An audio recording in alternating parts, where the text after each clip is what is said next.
to say how I feel. It's like ooh la la, it's kinda easy now 'cause it's real. Hey. Na na na na na na na. Na na na na na na. Na na na na na na.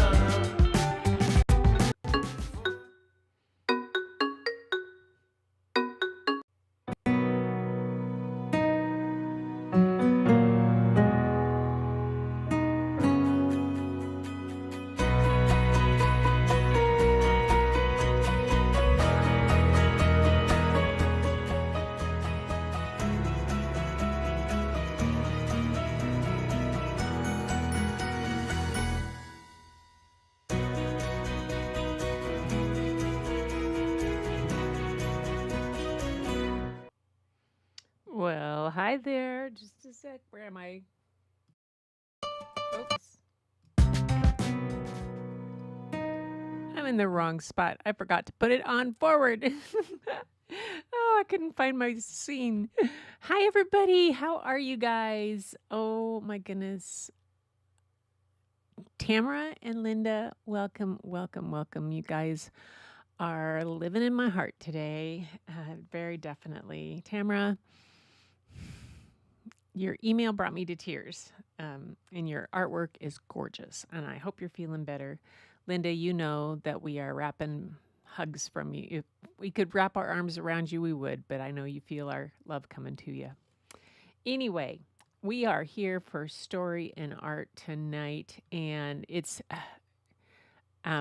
stories with a bang, or come out with a bang, and we're gonna tonight explore some things by Molly Bang, one of my favorites. But yeah, I think you're gonna enjoy what I found for you. Um, it is very warm here in the Pacific Northwest. We are pushing close to 90, if not 91, here, and it's supposed to get hot like that all this week. And yeah, so it's a warm week in the Pacific Northwest, but there's no humidity. So, I mean, very little humidity, so it's really not a problem. Anyway, why am I dark? It feels like I'm dark. Dark brightness, maybe a little dark brighter. Who knows? Must not have the light. Oh, I've got the window shade open, so the light. And I don't have the overhead light on, so there's no overhead light on there for me to be seen. But that's okay. Yeah, the people in the UK are melting. I was talking with my friend Paul, that's sometimes in Portugal, but he's back in the UK now, and we were on a call yesterday afternoon, and Luis was in Miami, and it was warm, but it was really they're used to it, and it was real humid. But Paul was in the UK, and it was 93 degrees, and he was just melting. It was like 30 something or other Celsius, and yeah. So I'm at the same potato, but there's a breeze out there, and it's glorious. I'll probably be tired of it by the end of the week, but I love it right now. Anyway, so we're going to get going because we have some.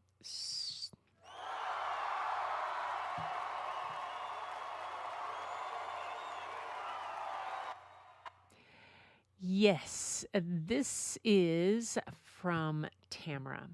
She said she started this piece right after my last live on her Friday, our Thursday night. Amazing thing about this is that she was doing this shortly after coming home from the hospital for a headache and some other things that were going on, migraine and allergic reaction. And Tamara, geez, this is absolutely glorious. This is so beautiful. I know you said that in the email that you sent me that you would work on it some more because it wasn't done, but you wanted to send what it is in there. And it's just beautiful. It's just beautiful. I love it. It's very... And the fact that and she had to, Tamara said in her email, she had to stop because her eyes and her ear and her head was just causing too much problem. And after being in the hospital for an allergic reaction and a migraine, yeah, I can see that. But if this is what you can do, your work is absolutely stunning every time. What I really like about this is the delicacy of the graph. I think you used pencil graphite work on this. It's so soft and so subtle and so beautiful. Well done. Let's see. And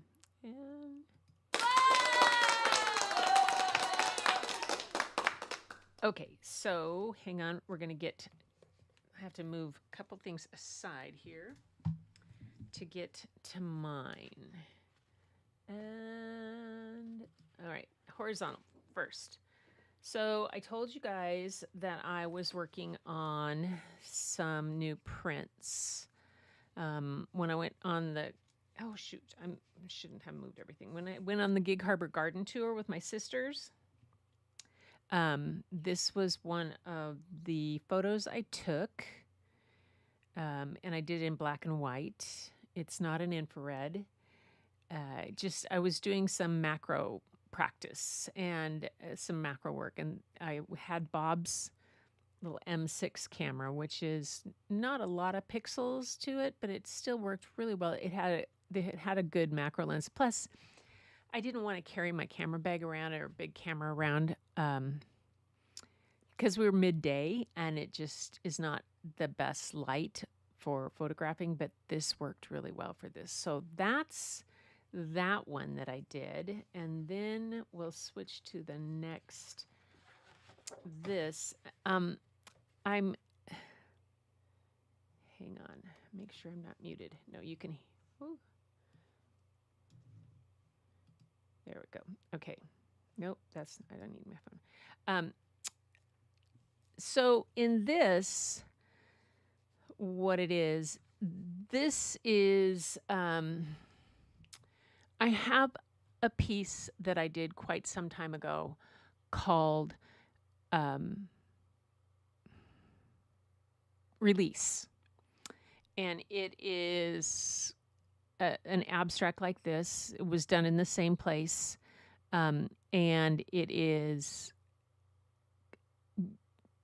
I took this at the bunkers at Fort Worden. This is on a cement wall with the lichen growing and where it's been painted over and the cracks in the cement. And then I did some things. Anyway, so that I had Release. And I went back through those things and I found two more. This one is called Reflect. And it goes with it. The three pieces are very similar.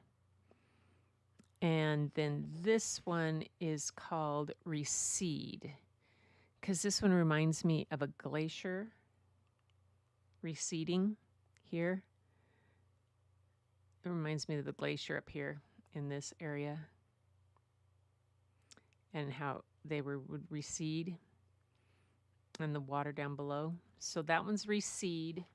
And this one is Reflect. Because I felt like this was the mountains and then it had a bit of a similar reflection of that down in this area.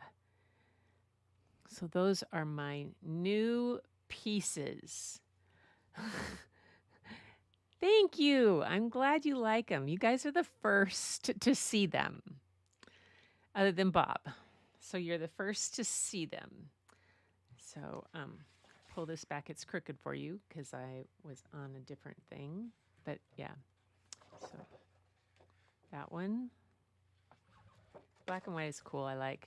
But these two, I really like. I may get them printed larger and to go with the other one and do a triptych of it. I'll see. Who knows? But that's that. Yay! Let's see. Where am I now? There we go. Here.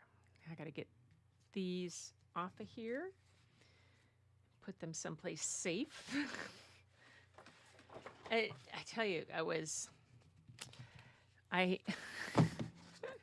I didn't calibrate my or recalibrate, and I didn't close my shade when I was printing it. I was like, what is going on? And yeah, so I have a few messed up ones that and one of them I printed on a cotton rag paper, and I ordered on Amazon Prime Day, I ordered some bags of dry pigment. And I just got them in. So I'm going to try a dry pigment rub on the print that is not what up to my standards, and see if I can do something with it on cotton rag paper and see how it changes. Yeah. So that we'll see how that. I'm glad you like the colors, Tamara. Thank you. And you could see the mountains and reflections. Yay. Yay. I am pleased with them. I am pleased. So it felt good because it's been a while since I've been really pleased with something that I've done in my photos. So yeah, it's nice. Why I'm so dark? Because I didn't turn the light on over my head. So let me see if I can brighten myself up. Just a sec. Let me turn the light on. Hang on. Back. Here we go. There I am. There I am. I'm back. Now I can turn the brightness down on this and be normal. Whew. There my lighting is back to normal. Anyway, so to start out tonight, I have a book called Picture This. And I'm going to start with this book and just a little bit about it. It's a it's a nonfiction reference kind of book that Molly Bang did. And about the psychology of what makes a picture. And I'll read just a bit of it. Where are we? I am here and here. So this is the book. It's called Picture This. How Pictures Work. And it's a 25th anniversary edition. So she did this quite some time ago. And she said, her preface was, says, I was quite happily making my living as a writer and illustrator of children's books. And one day I was sketching objects around the house. Leon suggested I draw not just isolated objects. Can you still hear me? Oh, good, you can still hear me. Yay. Right. Make sure you can still hear me because I moved something and and that I suggest I draw not isolated objects, but whole views, whole pictures. The more I drew, the more I knew I was lost. As we looked at the sketches together and talked about them, Leon said, you really don't understand how pictures work, do you? Okay. Can you imagine being told, you really don't get this, do you? Anyway, no, I did not. I didn't understand picture structure. I didn't even understand what picture structure meant, but could I learn? So she took a painting course, and then she was working with children, and she did this other things, and all this wrote up to some people, and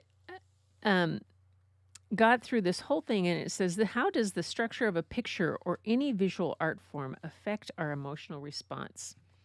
So she actually went in and did some study on this about how the structure of a picture changes the emotional response. So the very first part was building the emotional content of pictures. And she took the story of Little Red Riding Hood. And she said, we see shapes in context. And so if a red triangle represents Little Red Riding Hood, how might I show her? And so this was Little Red Riding Hood. She had tried to do this with students, younger students. She'd tried to do it with older students. They just wanted to write. The little kids just thought, why are you making this big deal? But they got it. So she says, we see shapes in context, and our reactions to them depend in large part on the context. If this were an illustration for a story about the ocean, we would variously read the red triangle as the sail of a sailboat, a shark's fin, a volcanic island rising from the sea, a red nun buoy, or the bow of a sinking ship. We feel differently about the triangle if we see it as a sailboat than we do if we see it as a shark's fin. So, all these things about what in context. So she said, if this is Little Red Riding Hood, how could she represent her mother? And so the mother, I could simply show her mother as bigger red triangle, a bigger version of Little Red. But what happened? The mother has become more important in the picture and overwhelms her. And Little Red Riding Hood no longer appears to be the main protagonist. In addition, though, the shape implies a mother who is warm and strong and vital. She's also overbearing and undecidedly not huggable. How can I make her feel less overwhelming and more huggable?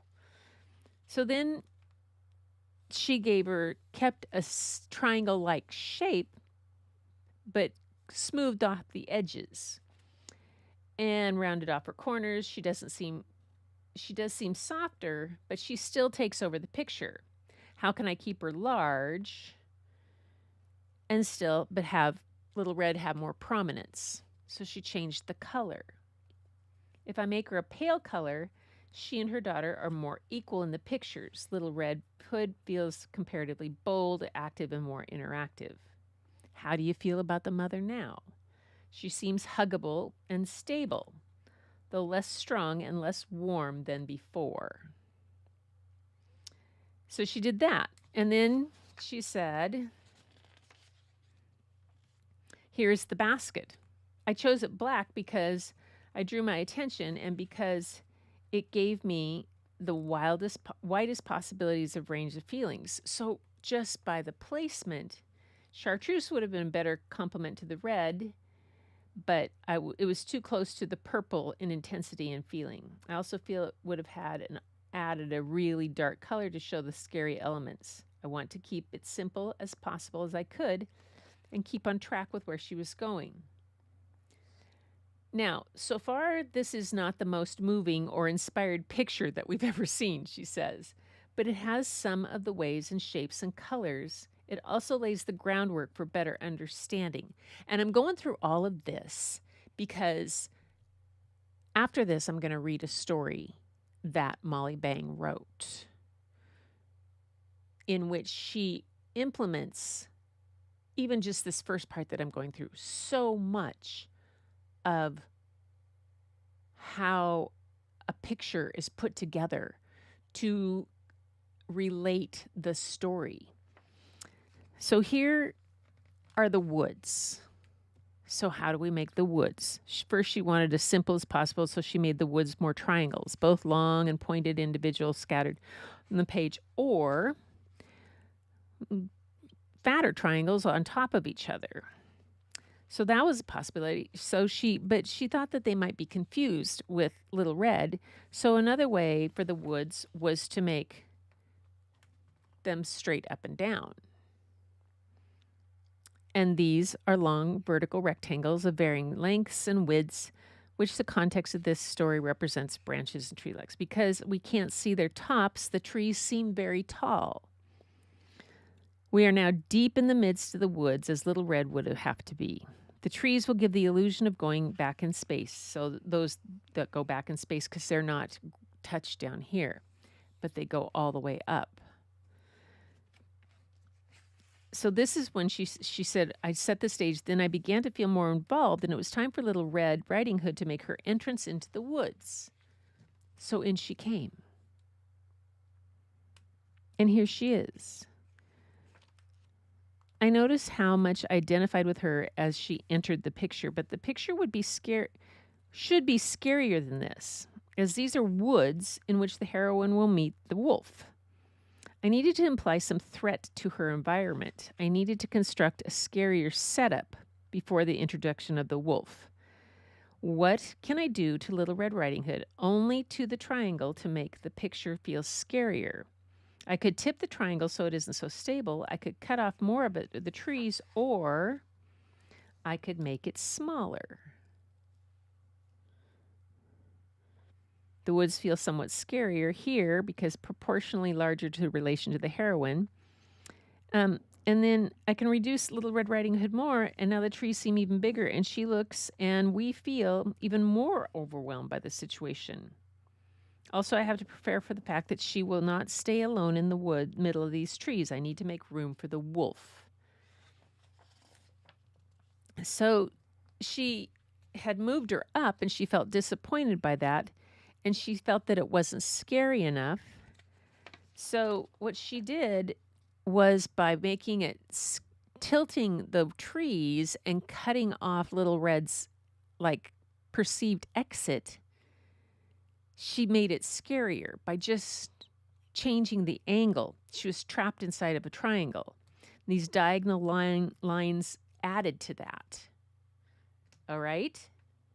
See that? You guys. And then, so she said, I feel very differently when, hold it, we're too, and then what shapes make the wolf? So she had 3 long black triangles.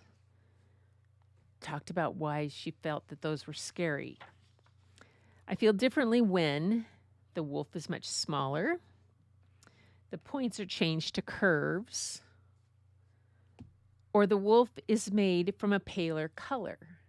And how these all changed how the story felt. The purple wolf was a bit disturbing, she thought. Jarring disagreement between the hardship shapes and the soft color. So color made it a point. So before the developing wolf, I needed to look for a moment. This is scary partly because these menacing shapes could be anything now. Something much scarier than a wolf. When I add wolf details, that unknown menace will become specific. So she added teeth. Teeth are one scary feature. These are nothing but 7 small, sharp triangles, irregularly placed in the wolf's mouth.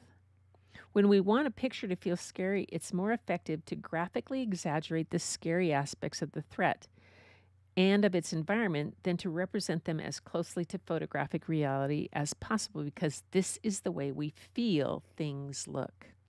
What else does the wolf need in order to look more wolfish? An eye. So she cut the eye out of purple paper. She made it a long diamond shape. So then she tried it in red, which made it much scarier. She tried it in the triangle, but that was too much of an association to Little Red Riding Hood. She went back. I returned the wolf with more pointed red eye. What features could I add to the wolf to make it even more frightening? And she added a tongue. There's one more aspect of the picture that can be changed to make it feel scarier, which is the background color. So she darkened it. In the third picture in which Little Red was shown with her mother, purple was used as a softer, gentle color, but it's also gentler here. It's thus of a stark contrast with the black than the white was. Then why does it feel more threatening? So it was just these things of how, and then she added white teeth. These white teeth aren't any scarier per se than black or red or purple teeth. Quite the contrary. Black teeth dripping with red blood would have been rather effective here. However, what has happened now that the teeth are white? They pop out at us more. We notice them more than we did when they were black. We see how powerful white is here because we shows.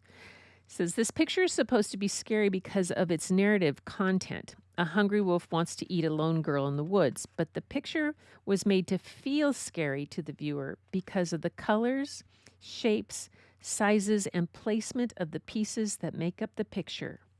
How do pictures make us feel in specific ways? And we see pictures as extensions of the real world.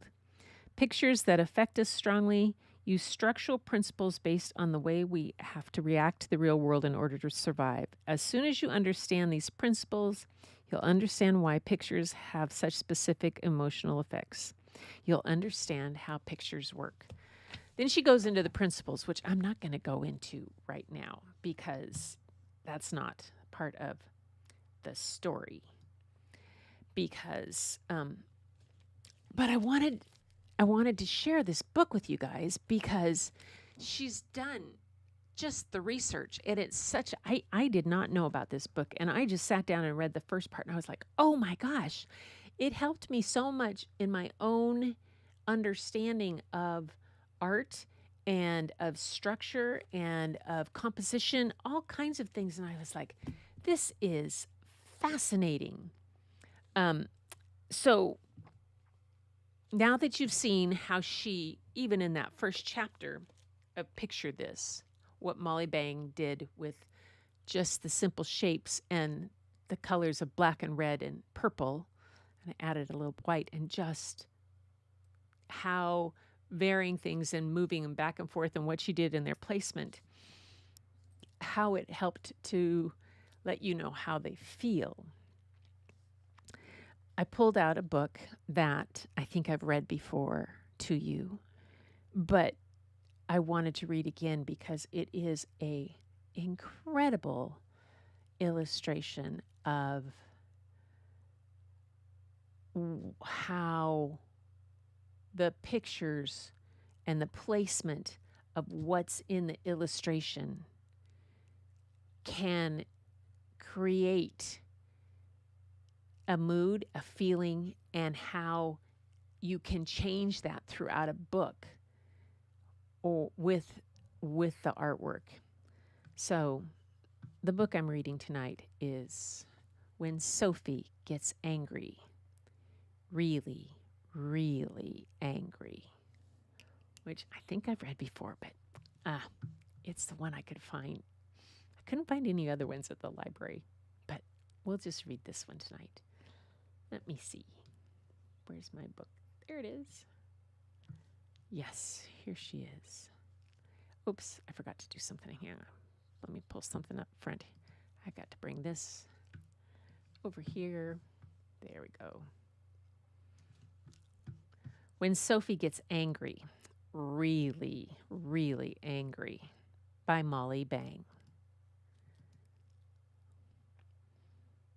Blue Sky Press. Sophie was busy playing when, my turn, her sister grabbed Gorilla. No, said Sophie. Yes, said her mother. It is her turn now, Sophie. As her sister snatched Gorilla away, Sophie fell over the truck. Oh, is Sophie ever angry now? She kicks. She screams. She wants to smash the world to smithereens. She roars a red, red roar.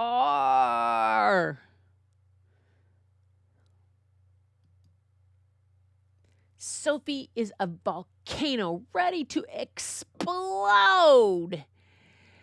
And when Sophie gets angry, really, really angry, pa-bam, she runs. She runs and runs and runs until she can't run anymore. Then, for a little while, she cries.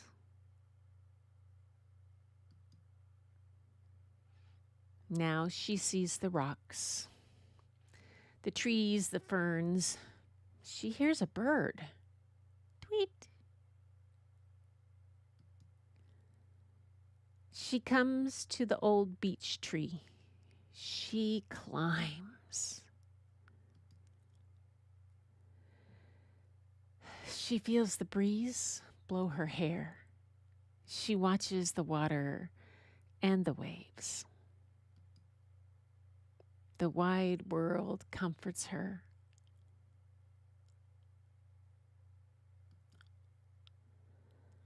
Sophie feels better now. She climbs back down and heads for home. The house is warm and smells good. I'm home. Everyone is glad she's home.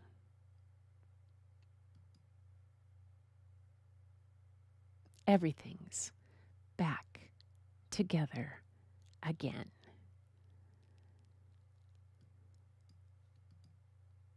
And Sophie isn't angry anymore.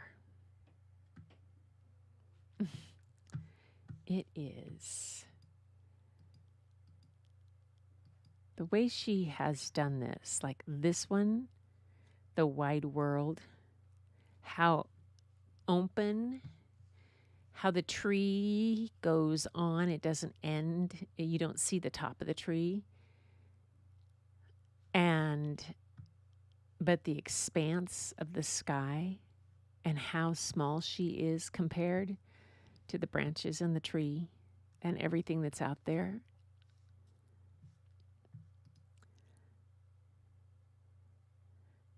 But how comforting it is, how big it wraps around her in this. The graduation of colors, like when she starts back here, when she's so angry, this picture particularly, that placement of her stomping back there, but the anger comes all the way into the book, into across the page. And then the roar goes. That so distorted version of Sophie down there is such a powerful thing.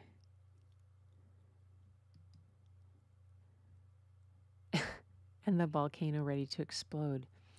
But then it starts this transition of colors from this bright, reds, angry colors. And they start as she crosses and she runs on from her red outline. She's now at orange. She's still Sophie. She had that red outline when she got really young, but now she's home and it's back to yellow. And they're all back together again. It's just beautiful. So amazing how she did that. And yeah. So that was that one. It just fascinates me that those type of thing in this. The next part of the book. Let me pull this up. She goes through, and you guys probably, Tamara probably, you guys who went to art school, the principles that are, and I wonder if she has them in the, there's the principles of smooth, flat, horizontal shapes give us a sense of stability and calm. There we go. And vertical shapes are more exciting and more active. They imply energy. Diagonal shapes are dynamic because they imply motion or tension. And how you combine those things.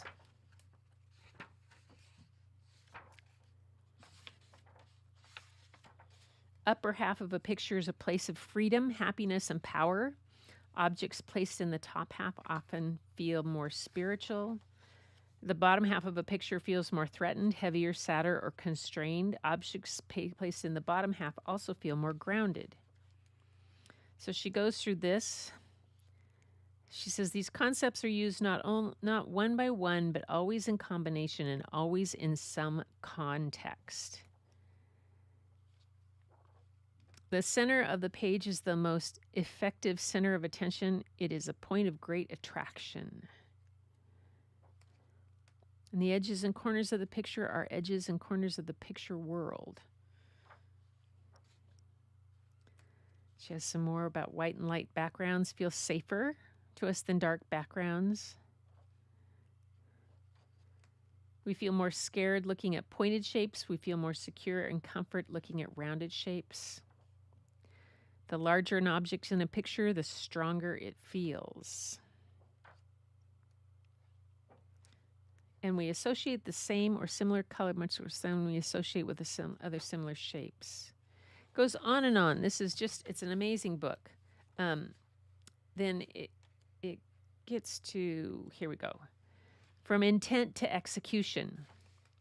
She talks about when Sophie gets angry, very, very angry, is the story of a child who is overcome with anger and who finds comfort in the woods by seeing the wide world from high in a beech tree, whereupon she returns home to a welcoming family. It follows her emotional arc of a child overwhelmed by a feeling that seems to burst out of herself and take over, and how she regains comfort and security. When I was making the illustrations, my husband suggested I decide on an emotion in every picture before I begin it, and that I make that feeling very clear. That's pretty cool. So the illustrations in this book are more emotionally charged and clear than in any of my others. These four pictures do not allow one from the next. These four pictures do not follow one from the next, but hopefully they do give an indication of how illustrations can elicit emotions. So this was Feeling Fury.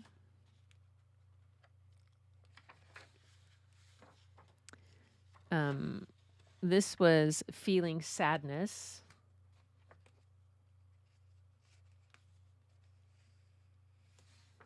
Then for a little while she cries. Feeling expectancy. She comes to the old beech tree she climbs. See the power of the diagonal here? And feeling contentment, contemplation.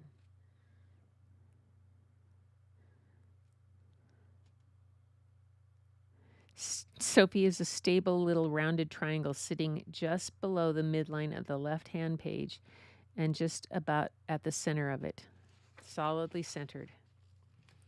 And finally, in Defensive Instinct, I'll end up with one of my favorite illustrations from the book Dawn, which I couldn't find to read.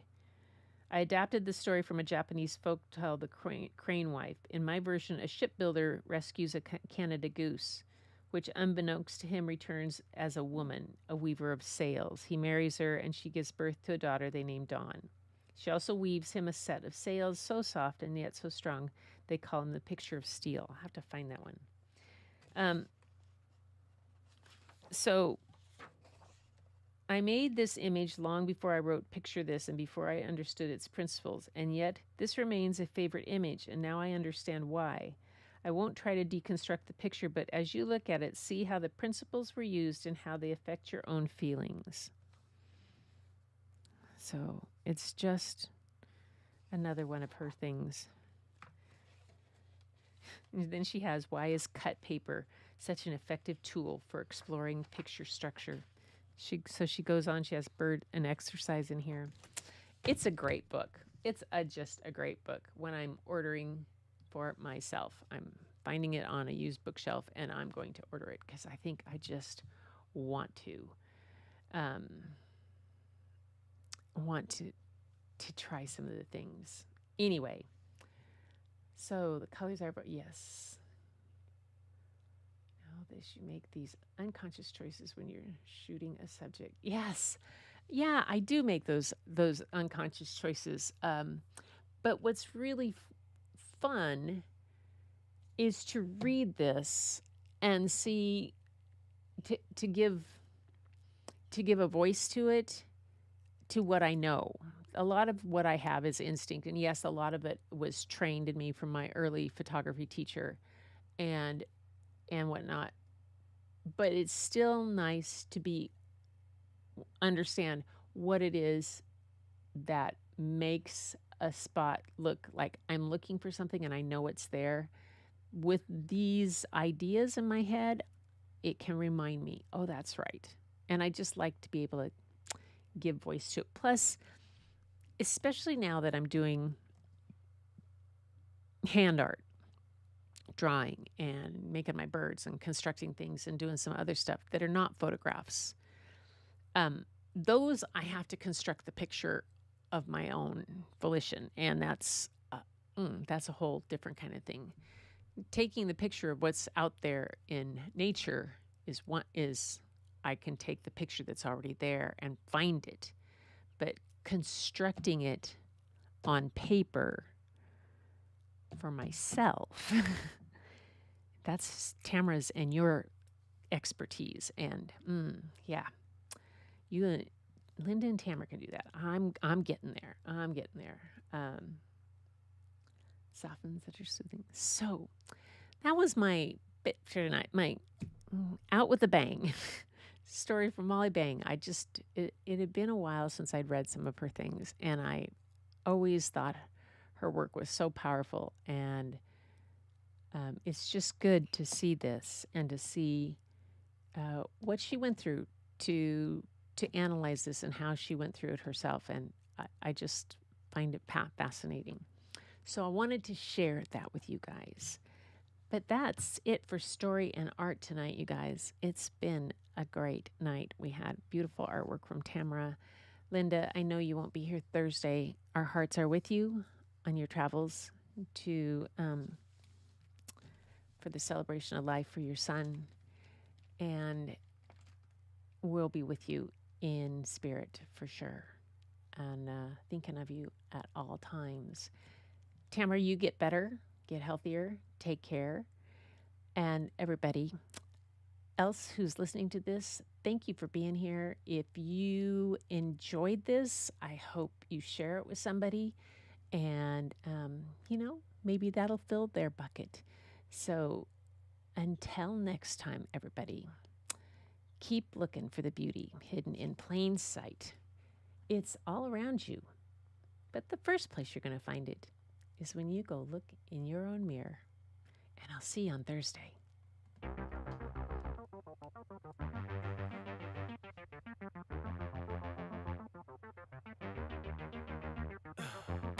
In the heat of the night, we could get lost in all the lights and sounds. Feeling alright, we won't go home, we will just stay here downtown. There's not just stars on the boulevard, they're in the light in your eyes. Oh, we don't need no black cards, I just need you by my side. We could be shameless, famous, running cool, with a love that leaves us weightless. Ooh, drop dead gorgeous, wow. Ooh, you got me feeling starstruck too. We could be famous, we could be famous. You blow my mind, looking like a model, better than the usual. Yeah, you don't even try, not average or typical. I put you on a pedestal. There's not just stars on the boulevard, they're in the light in your eyes.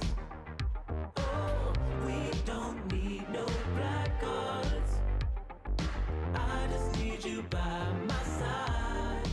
We could be shameless, famous, running cool, with a love that leaves us weightless. Ooh, drop dead gorgeous, wow. Ooh, you got me feeling starstruck too. We could be famous, we could be famous, we could be famous, we could be famous.